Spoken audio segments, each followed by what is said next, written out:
सभी साथियों को जय भीम। साथियों, हमारा फेसबुक पेज खोज हर रोज आज स्पेशल लाइव लेके हम आज हाजिर हुए हैं। कम समय के लिए आए हैं और आज के हमारे इस लाइव में हमारे साथ बहुत ही खास महान शख्सियत जो बाबा साहेब डॉक्टर भीमराव अंबेडकर जी के परिवारक मेंबर हैं, डॉक्टर राज रतन अंबेडकर जी। उनसे हम सीधी बात करेंगे, जो इटली यूरोप टूर पे आए हैं। आज उनसे मिलने का मौका मिला और रात को भी हमने एक ड्राइव कैंप लगाया और गुरु घरों में अलग अलग जगहों में उनके प्रोग्राम है। तो सीधी बात उनसे करते हैं। आज ज़्यादा समय मैं नहीं लूँगा और बहुत से वो क्वेश्चन है, तो स्वागत करते हैं सर। जय भीम, नमो बुद्धाय। जय भीम, नमो बुद्धाय, जय गुरुदेव। साथियों, आपको आज खुशी होगी कि आज कुछ सवाल हैं जो कुछ साथियों ने अक्सर दिमागों में आते हैं, लेकिन जो पंजाब में, जो पूरे इंडिया में जो माहौल बना हुआ है, जो चिंता करते हैं साथी यूरोप में रहकर, तो उन मुद्दों पर हम बात करने की कोशिश करेंगे राज सर से। सर जय भीम जी, पहले तो नमो बुद्धाय जी। नमो बुद्धाय, जय। जैसे आप यूरोप टूर पे आए हैं, दूसरी बार आपका जो यूरोप टूर है, पहले तो कुछ चंद लफ्जों में बताएं कि कैसा लगा आपको यूरोप में आके। लास्ट ईयर जब मैं यूरोप में आया था, तब गुरु घरों में मेरी सारे प्रोग्राम्स हुए। अलग अलग कंट्रीज में भी गया, ग्रीस गया, बेल्जियम गया, ऑस्ट्रिया गया। इस बार मैं बहुत शॉर्ट, यानी 3 ही संडेज मेरे पास थे, क्योंकि 23 मई को बुद्ध जयंती आ रही है, तो मेरे बड़े इवेंट्स होते हैं नेशनल इंटरनेशनल लेवल पे। तो ये 3 हफ्तों का ही पीरियड मुझे इस बार मिला और बहुत सारे लोगों के, अभी मुझे जर्मनी से मैसेज था कि वो बुला रहे हैं। अभी मेरे पास इन्होंने नेक्स्ट ईयर का भी अपॉइंटमेंट मुझसे अभी ले लिया है कि इतने इतने अभी कंट्रीज में जाना बाकी है। तो यूरोप में मुझे लगता है एक अम्बेडकराइट मिशन के लिए लोग यहाँ पर तैयार है। लोगों को सिर्फ जाकर बताने की जरूरत है कि हमारा आंदोलन क्या है, चाहे वो बुद्ध का हो, गुरु रविदास जी का हो, बाबा साहब का हो, मान्यवर कांशीराम जी का हो। हमारा ये जो आंदोलन है, ये इसका सिलेबस एक ही है। हमारे स्कूल्स भले अलग अलग नाम से हो, लेकिन हम एक ही सिलेबस के लोग हैं। तो ये एक सिलेबस में हम जो इतने सालों से है, तो हमको अभी इकट्ठा होकर बाबा साहब का आंदोलन या महापुरुषों का आंदोलन हमें खड़ा करना होगा। आपको लग रहा है कि जहाँ यूरोप में आकर परिवर्तन आ सकता है? बहुत से लोग हैं, एससी एसटी लोग जहाँ हैं, एससी खास करके लोग, वो बाबा साहब से जो विचारधारा से बहुत अनजान थे। बाबा साहब का नाम जानते थे, लेकिन आपके आने से मैंने देखा है कि बहुत सारा परिवर्तन, जैसे हमने कल भी एक के ड्राइव कैंप लगाया था, मीटिंग की थी, उसमें भी बहुत से लोग प्रभावित हुए, पहली बार उनको सुनने को मिला। हाँ। लेकिन मुझे भी लग रहा है कि लोगों को बताने की जरूरत है। आपको जहाँ भी गुरु घरों में गए हैं, आपको लगता है कि जहाँ परिवर्तन आएगा तो बहुत कुछ जो आने वाली पीढ़ियां हैं उनको वो एक लंबा एक आंदोलन चलेगा और वो जो बाबा साहब चाहते थे, गुरु रविदास जी चाहते थे, वो समझ सकेंगे लोग। जी जी, देखिए, जब लास्ट ईयर मैं यहाँ आया और फिर जब इंडिया लौटा, तो बहुत सारी कंट्रोवर्शियल मैसेजेस मुझे इंडिया के लोगों से मिल रहे थे कि ये तो बोधी है, ये रविदासी घरों में क्यों आ रहा है, इसको क्यों बुला रहे हो, इसका क्यों सम्मान कर रहे हो, बाबा साहब ने तो बौद्ध धर्म अपना लिया था, हम रविदासी धर्म के लोग हैं। तो जब मैं इंडिया लौटा तो ये सारे मैसेजेस मुझे लोगों ने दिखाए, इटली के लोगों ने भी बताया, और मैं सोचा कि शायद वो मेरा लास्ट टूर होगा। अब मैं इटली में या यूरोप में मुझे कभी इनवाइट नहीं करेंगे। लेकिन मैंने इतना बड़ा परिवर्तन देखा कि मैं ये आज अप्रैल में मुझे ये बुला रहे हैं, मई में बुला रहे हैं। वो मई में बुलाने के लिए वो मुझे पिछले साल के जून जुलाई से ही मेरे पीछे लग गए थे कि नेक्स्ट ईयर भी आपको आना है। तो ये देखो कितना बड़ा परिवर्तन हुआ है। और जब मैं गुरु घरों में जा रहा था, तब मैंने लोगों को पूछ रहा था कि मुझे ऐसा बताया गया है कि बुद्धिज्म का नाम नहीं लेना है, बुद्ध का नाम नहीं लेना है, तो क्या आप मुझे रोकोगे कि मैं बुद्ध की कोई अगर एक बात बोलूं तो लोग जो बैठे हुए हैं वो कहते थे नहीं, हमें सुनना है, हमें बताओ क्या थी बुद्धिज्म। इसलिए मैंने कल भी कहा कि बुद्धिज्म कोई रिलीजन नहीं है, कि हम कोई नहीं कह रहे कि यहां पर बुद्धा की मूर्ति बिठाओ, वहां पर 3 बार नमामि करो या नमन करो। बुद्धिज्म इसमें नहीं है। बुद्धिज्म उनकी टीचिंग्स में है कि मैं चोरी नहीं करूंगा, मैं शराब नहीं पीऊंगा, मैं काम वासना का अधीन नहीं होऊंगा, मैं नशीली चीजों का सेवन नहीं करूंगा। तो ये बुद्धिज्म है। ये बुद्धिज्म की ये जो टीचिंग्स है, ये इंसान किसी भी रिलीजन का होने दो उसको फॉलो कर सकता है, उसके लिए आपको अपना धर्म छोड़ने की जरूरत नहीं पड़ती।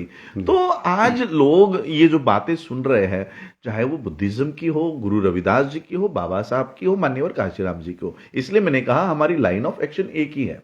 तो हम लोग क्यों बट रहे हैं जब हमारे महापुरुषों ने आपस में भेद नहीं किया?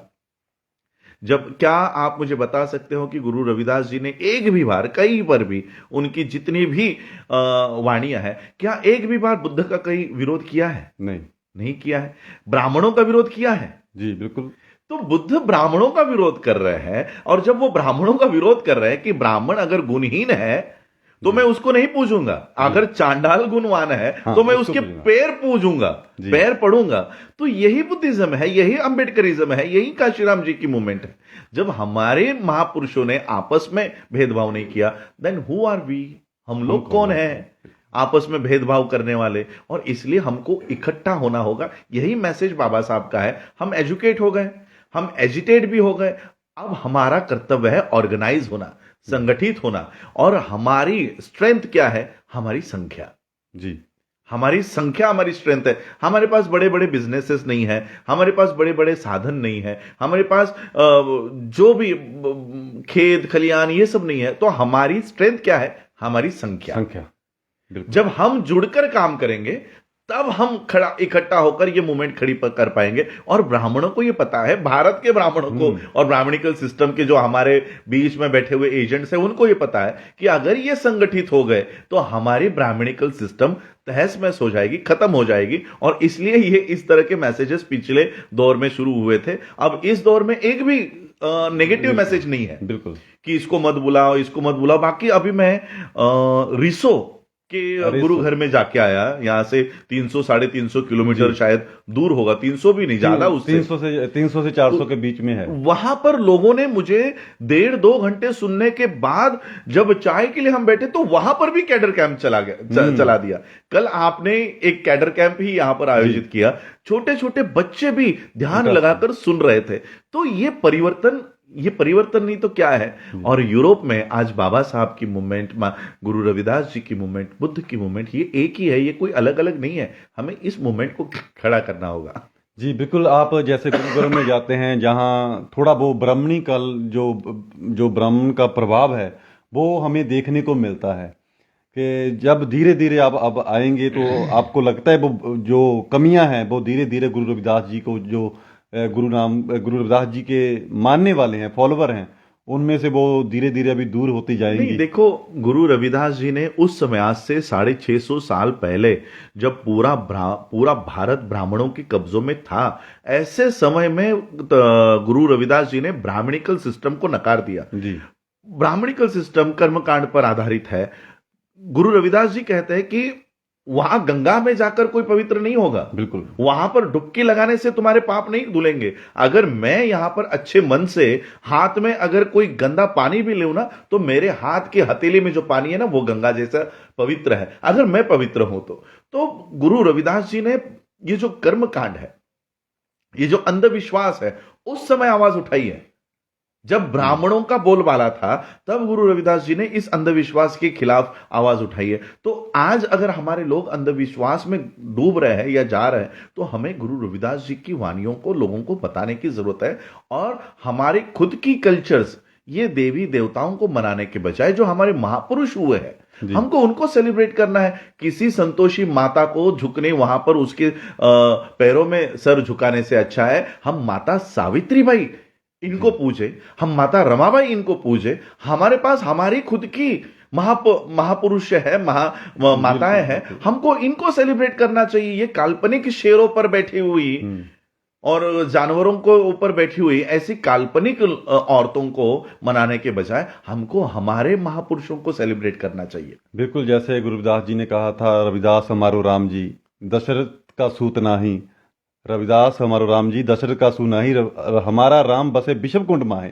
उन्होंने कहा है कि जो हमारा राम है वो जो दशरथ का पुत्र है वो नहीं है, जिसकी हम दिवाली बहुत से हमारे लोग अनजानपुर में बनाते हैं। लेकिन गुरुदास जी की गुरबानी में लिखा है कि मेरा राम वो नहीं है, जो दशरथ का पूत है वो मेरा राम नहीं है। और हमारा मेरा जो राम है वो जो बिशप जो नेचुरल हाँ, है, जो कुदरत है उसमें बस रहा है। मैं तो जी कहूंगा हमारा ये राम में पीछे अगर फोटो हो तो आप देख सकते हो, तो हमें इस राम की जयंती मनानी चाहिए, ना तो जी वो काल्पनिक राम की। पीछे मेरे ख्याल से आप देख सकते हो जी। इस हाँ मान्यवर जी, इस हमारा राम राम। को हमको सेलिब्रेट करना चाहिए, मान्यवर काशी राम जी को। अन्य और किसी राम की हम लोगों को जरूरत नहीं है, आपको किसी काल्पनिक राम की जरूरत नहीं है। एक हंसी की बात बताता हूँ। मैं एक हम्म। पंजाब में एक शॉप पर गया, तो वो मुझे एक लेडीज थी, वो बोली भैया जी राम राम। तो अच्छा। मैंने उनसे कहा बहन जी जय श्री कांशी राम। अच्छा। ओके। तो वो मेरे तरफ देखने लगी। मैं कहा आप अपने राम में खुश है, मेरा अपने राम में खुश हूँ, बराबर तो है। हमारा राम कांची राम। हाँ। तो आपने बड़ी अच्छी तरह से एक्सप्लेन किया कि तथागत बुद्ध, गुरुदास, कबीर जी, वो सारी जो विचारधारा है, असल जो वो विचार ट्रेवल करते हुए आए हैं। और ये जो आपने रात को भी वो बताया था जी। कि ये जो लड़ाई है वो ब्राह्मणवाद और जो बुद्धिज्म के बीच में है। जो बुद्धिज्म है, जो जैसे बाबा साहब जी ने जो किताब है वो अछूत कौन और कैसे, जो हिंदी में ट्रांसलेट मैंने वो जी। पढ़ी जी। है, उसमें वो डेलीगेट भी सतगुरु रविदास जी को की गुरु है। रविदास जी को गुरु बाबा रविदास जी साहब ने वो को अर्पण की है। अर्पण की है। और उसमें उस बुक में बताया है कि जैसे कैसे लोग जो अछूत लोग हैं अछूत वो कैसे सारे थे। बुद्धिस्ट थे, बुद्धिस्ट लोगों को ही अछूत बना दिया गया। जी। ते वो ठीक है, वो लंबी चौड़ी बात है। लेकिन अब हम आते हैं जो आज का भारत में जो इलेक्शन चल रहा है, उसमें जो हम देख रहे हैं कि जो एक भारत का लगभग 10 साल हो गए हैं प्रधानमंत्री है, पीएम है, उसको पूरी दुनिया वाच करती है, क्योंकि भारत एक बड़ी मंडी की तो तरह मैं देख रहा हूं भारत को, क्योंकि 140 करोड़ की आबादी है। जो उत्पाद जो छोटे छोटे देशों में जहां होता है वो भारत में यूज होता है। जी। और ये बहुत एक बड़ी मंडी है और उसको पूरी दुनिया वाच करती है। और उस वहां देश का प्रधानमंत्री जब वो बयान देता है और किसी हिंदू धर्म का मसला हो, कोई जातिवाद हो, जैसे मणिपुर की घटना हुई, मोदी जी चुप हैं, लेकिन अब वो आकर चैनल पर रो भी रहे हैं। और जो किसानों पर अत्याचार किया और किसानों का भी हमदर्द बन रहे हैं, का दिखावा कर रहे हैं। इतना झूठ सोशल मीडिया पर अब बोल रहे हैं। ऐसे एक प्रधानमंत्री को, हम पीएम को ऐसे देखते हैं कि ऐसा यार हमने पीएम कभी देखा नहीं है। तो आज तो सोशल मीडिया का जमाना है, सभी वीडियो रिकॉर्ड है। तो आप लोगों को क्या मैसेज देना चाहते हैं कि इस इलेक्शन को आप किस नजरिए से देख रहे हैं कि ईवीएम को भी लेकर काफी विवाद है, तो और जो एक हिंदू और मुस्लिम की जो राजनीति हो रही है, जो मुद्दे हैं जिस पर हमारे पुरखे बात करते थे कि हमारी जो सेहत सहूलत की, रोजगार की और स्टडी की, वो मुद्दे गायब हैं। उस पर आप क्या कहना चाहते हैं? देखिए, आज तो हम इटली में बैठे हुए हैं। जो आप नरेंद्र मोदी का डिस्क्राइब कर रहे थे, उनका जी उल्लेख कर रहे थे, जी तो बैक ऑफ द माइंड मुझे यहाँ के जो एक समय में जिन्होंने राज किया, मुसोलिनी मुसोलिनी की याद आ रही थी। जी मुसोलिनी भी इसी तरह से प्रचार करता था, बिल्कुल मुसोलिनी भी इसी तरह से लोगों के दिमाग को उसने कब्जा कर लिया था। लेकिन उस मुसोलिनी के साथ क्या हुआ, जब अन्याय अत्याचार इस मुसोलिनी का बढ़ने लगा, तब इसी देश के लोगों ने पकड़ के उसकी हत्या कर दी। इंडिया में हम कभी ये स्टेप नहीं उठाने की लोगों के ऊपर बारी आए, कभी ऐसी उम्मीद नहीं करेंगे। लेकिन आज की जो इलेक्शन चल रही है 2024 में, ये हम देख रहे हैं कि ऑपोजिशन जो है वो आपस में ही लड़ रहा है, वो बीजेपी से नहीं लड़ रहा, जी आपस में लड़ रहा है। ममता बनर्जी राहुल गांधी से लड़ रही है, अखिलेश मायावती जी से लड़ रहे हैं, तो आपस में ही लड़ाई चल रही है, ऑपोजिशन स्ट्रांग नहीं है। इसलिए मैं इंडिया के लोगों को कहना चाहूंगा, भारत के लोगों को कहना चाहूंगा कि इस बार की लड़ाई बीजेपी वर्सेस कांग्रेस या बीजेपी वर्सेस इंडिया आघाड़ी जो कह रहे हो, उसमें नहीं हो रही, इंडिया अलायंस में नहीं हो रही। इस बार की इलेक्शन हो रही है BJP versus we the people of India. हम भारत के लोगों को तय करना है कि हमको आने वाले समय में, ये आने वाले चुनाव में, क्या इस तरह का एक प्रधानमंत्री चाहिए जो मणिपुर जल रहा है तो वहां नहीं जाता है, जब पुलवामा में हमारे सैनिक मारे जाते हैं तो वहां नहीं जाता है, बल्कि वो शूटिंग में व्यस्त है। नेशनल जियोग्राफिक चैनल पे किसी जंगल में किसी होस्ट के सामने वो वहां पर फोटोशूट में बिजी है। लेकिन हमारे पुलवामा में अटैक होता है तब वहां पर वो उसको संवेदना नहीं है, भारत का संविधान जलाया जाता है तो वहां पर उसकी संवेदना नहीं है, तो ऐसा प्रधानमंत्री भारत के इतिहास में दोबारा ना हो, ये भारत की जनता को इसका ख्याल रखना होगा और अपना वोट इस बार जाति, धर्म, लैंग्वेज, स्टेट्स इसके ऊपर उठकर भारत के लिए और अपनी खुद की स्वतंत्रता के लिए, क्योंकि इन्होंने जो, जैसा आपने कहा कि इंडिया एक ग्लोबल मार्केट है और ये हम जो लोग हैं 140 करोड़ लोग, हम अभी इनके लिए लोग नहीं है, इंसान नहीं है, हम सिर्फ उनके लिए कंज्यूमर है। हम जो भी बनाएंगे वो इनको लेना होगा, ऐसे हम कंज्यूमर्स हो गए हैं। और पूरी इंडस्ट्रीज, अडानी रोड अडानी बनाएगा, लाइट अडानी देगा, पानी अडानी देगा, खाना अडानी देगा, रिलायंस फ्रेश के सब्जियां आएंगी, तो हम सिर्फ अपना जो भी हम सुबह 10 से लेकर रात 8 बजे तक काम करेंगे, वो काम किया हुआ हमारी जो आमदनी है वो केवल अडानी और अंबानी लेकर जाएंगे। ऐसा माहौल भारत में बनाया हुआ है और इसलिए हम लोगों को ऐसे फैसिज्म की, कैपिटलिज्म की व्यवस्था भारत से नकारनी होगी।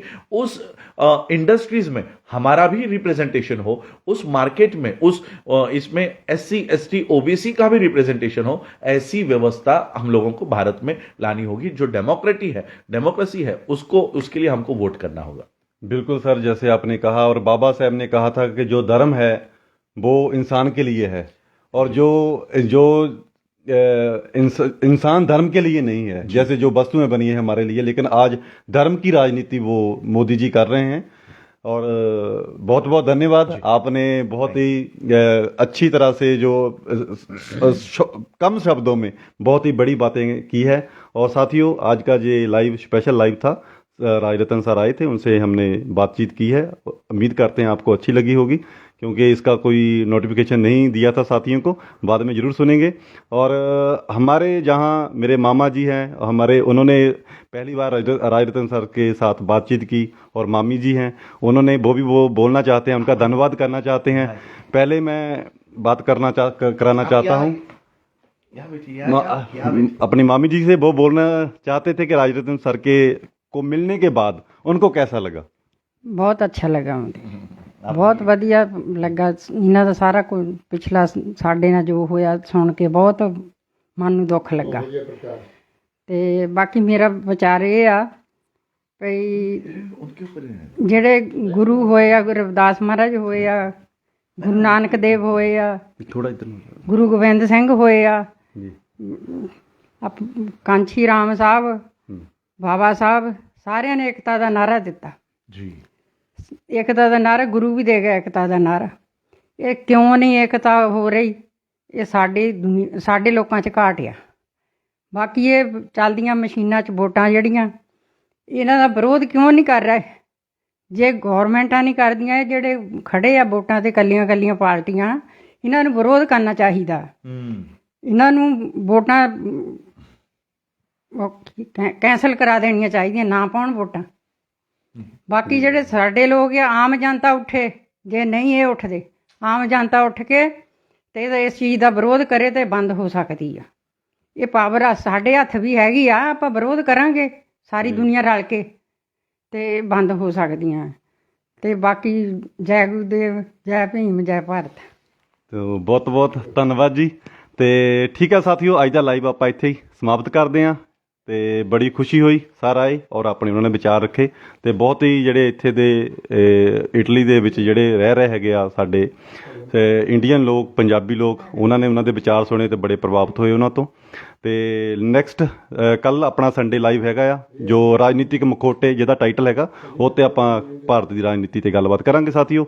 ਮਿਲਦੇ ਹਾਂ ਜੀ ਕੱਲ ਸੰਡੇ ਲਾਈਵ 'ਚ ਸ਼ਾਮ ਨੂੰ। ਜੈ ਭੀਮ ਜੀ, ਨਮੋ ਬੁੱਧਾਏ, ਜੈ ਭਾਰਤ।